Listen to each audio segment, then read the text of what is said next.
So in terms of community building, Ish, what's your sort of like framework? Do you have any ideas?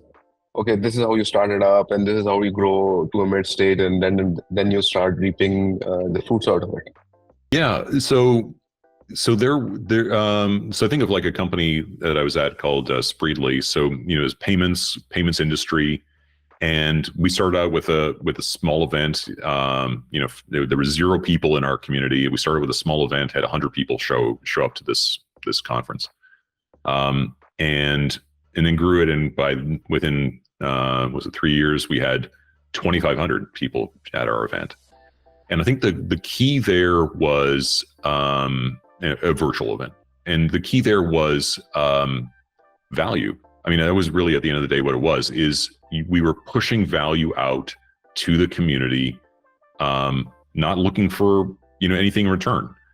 And we had road shows where we weren't up there pitching our products. It was just meet and greet with interesting panelists and interesting speakers, not pushing our product.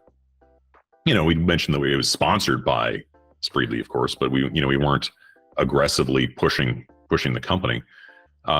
We'd have speakers and panelists from customers, but also from non-customers. We'd have, people that were using alternatives or having alternative approaches, and it was just honest.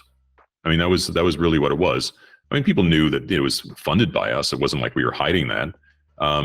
But at the same time, we were just trying to put out good into the market.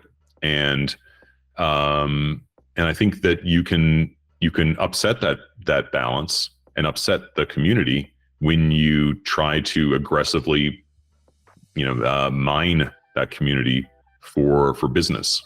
It comes back to the trust factor. Like if someone feels like you're misusing the community, for your own gain, they know that there's going to be some gain in there for you. I mean, it's expected, but it's a matter of how do you calibrate that to make sure that the value you're putting in is far exceeds the whatever you're getting out of it. And I think that's just the mentality that you need to take into these communities.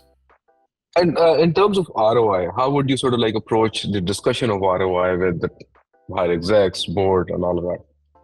Yeah, For this community part, yeah. So it's another good question, because like it is difficult. Like I think that that marketers can too easily get into a trap, and the badge scan trap.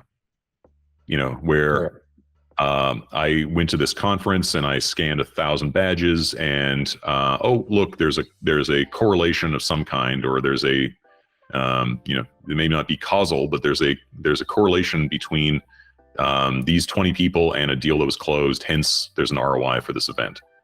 With a community, it's difficult because they may be members of the community, they may be consuming the content, but there's often just these subtle conversations that are happening between community members.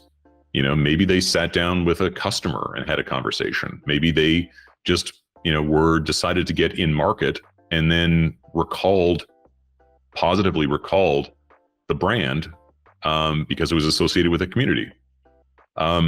The correlation is difficult to make with a lot of clarity. So I think that's where it comes back to that earlier point I was making about qualitative and quantitative, where you're not always going to have the data, and that's okay. Like, you make the correlations where you can, make the attributions where you can, but you're going to have to make bets. And I think that you just have to look at the way that the market is heading in terms of, as you said, trust. And if you can be pushing out more value into the market, then you're going to generate interest and awareness that may not be entirely measurable, and that's okay.